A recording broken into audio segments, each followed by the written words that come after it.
Percival has been knighted by the king. He has been blessed by the mentor. Being knighted is an initiation.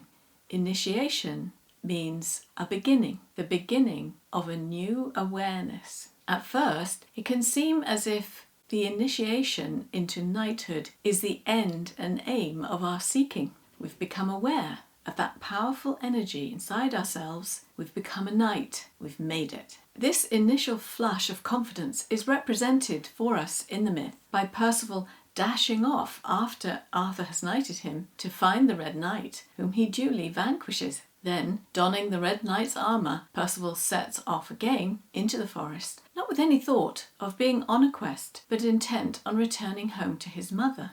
We would like to believe that the realization is the deed. We think we can just be knighted and then return to our familiar worlds, but it doesn't work that way. Percival never finds his mother again. Instead, later on in the story, he learns that she has died. Once the process of the quest has begun, we will never find our familiar worlds again, for the simple reason that our own sense of self, and therefore the world created by that self, will have changed.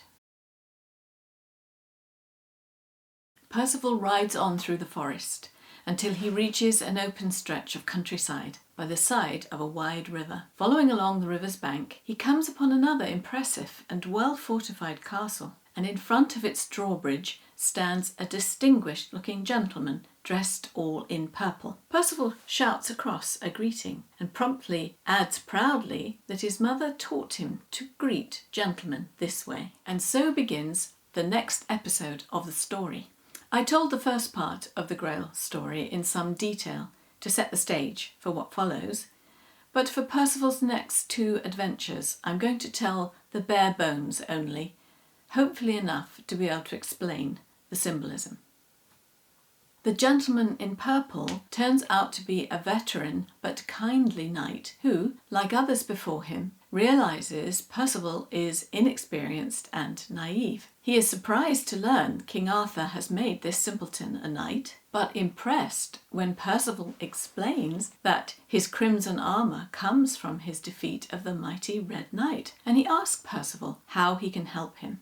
Percival asks for a place to stay that night. The veteran knight says, by all means, but on condition that from now on, Percival takes his advice as well as his mother's. Percival agrees, and the knight asks him to dismount, and this time Percival does so immediately. Percival, remembering his mother's advice more accurately this time, asks this gentleman what his name is, and his new host tells him he is Gorneman of Coherent. And Gorneman goes on to train Percival on how to ride his charger while handling his shield and lance, and in swordsmanship. Percival does very well, and impressed with his progress and talent, Gorneman urges him to stay for a year so that he can teach him all he knows. But Percival says he must find his mother again and make sure she is still alive and well. Reluctantly, Gorneman accepts his decision, and in the morning brings Percival a gift of a fine linen shirt and breeches and a tunic of indigo silk. Gorneman advises Percival to swap these clothes for his rough, home-sewn garments. At first, Percival objects, but Gorneman reminds him that he agreed to take his advice, and so Percival accepts the gifts and puts them on. And then Gorneman gives Percival more advice. If he has to fight a knight and gets the better of him, he must grant him mercy. And he repeats the same advice as Percival's mother to help any maiden in distress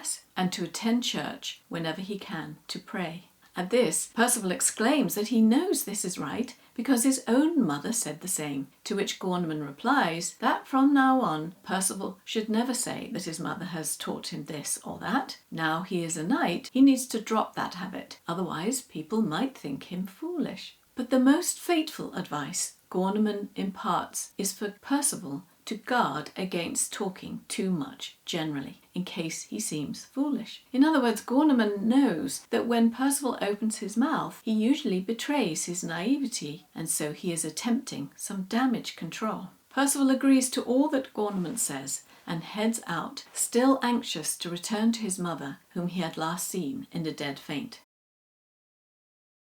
Percival plunges back into the forest, where he is more at home than in the open countryside. He rides on and once again comes upon a fortified castle, only this fortress is surrounded by nothing but wasteland. Percival knocks at the gate to ask for lodging that night and is let inside, but as he is led up through the streets, he sees they are in ruins, while all the people look thin and unwell. Percival is taken to a great hall, where he is greeted by a beautiful maiden with golden hair and alabaster skin. The maiden tells Percival her name is Blanchefleur and apologizes for the poor condition of her lodgings. Blanchefleur leads Percival to a silk-covered couch and sits down beside him and asks him where he has travelled from. But Percival, overwhelmed by his hostess's beauty, has become speechless, and to the consternation of Blanchefleur and her attendants, he says nothing. When Percival is shown to his bedchamber that night, he immediately falls into a deep sleep. Blanchefleur, on the other hand, after tossing and turning in her own bed, finally gets up and, dressed in nothing but a red shift, comes into his room and collapses by his bed sobbing. Percival awakes, his face wet from her tears, and asks what is wrong. Blanchefleur explains that her castle is under siege by a wicked knight Enguerrand, the seneschal of Clamadieu of the Isles.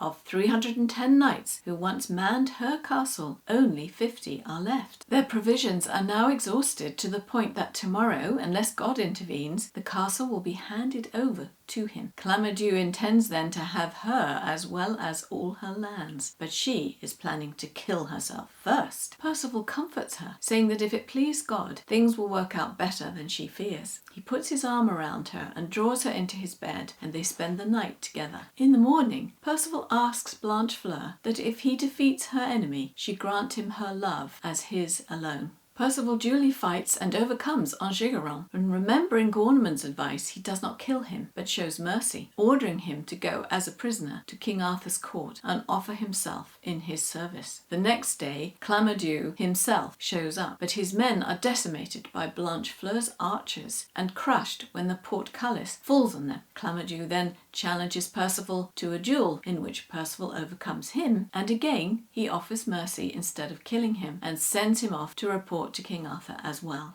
There's still a good dash of comedy in these two episodes. With Gorneman, this revolves around following and taking advice. Percival still comes across as foolish, yet he has managed to kill the Red Knight, and he learns the knightly skills very fast. And this time, he also obeys Gorneman when he asks to dismount. He has grown more thoughtful of others because he gives up the chance to train further with a master knight out of concern for his mother, and he also learns to listen and take Gorneman's advice. And when he meets Blanchefleur, instead of his appalling behaviour with the maiden in the golden tent, Percival sits speechless on the couch next to her and only embraces and comforts her when she comes to him in distress. But there is still comedy in him sitting silently while she tries to make conversation, and later, when Blanchefleur tells him she's going to kill herself, but protests she has no intention of asking for his help. And she ends by saying, "That's what I had to tell you. Now I'll go away and leave you to rest." As if any young man could go back to sleep after such a visitation by a half-naked beautiful woman and such a tale of woe. But by now, we can no longer view Percival as a dolt or as foolish and inexperienced. He has been knighted, killed a fearsome opponent, mastered the knightly arts, behaved like a gentleman to a lady, become her lover with her agreement, saved her from death by her own hand, by overcoming in single combat both Enguerrand and Clamadieu, to both of whom he also grants mercy instead of killing them, and sends them packing to King Arthur's court. Indeed, Percival is beginning to act, look, and even sound like a hero. He is maturing, gaining skills, and now listens to advice. And he is also becoming a little bit more conditioned. Echoing Gorneman, Blanchefleur too entreats Percival to stay.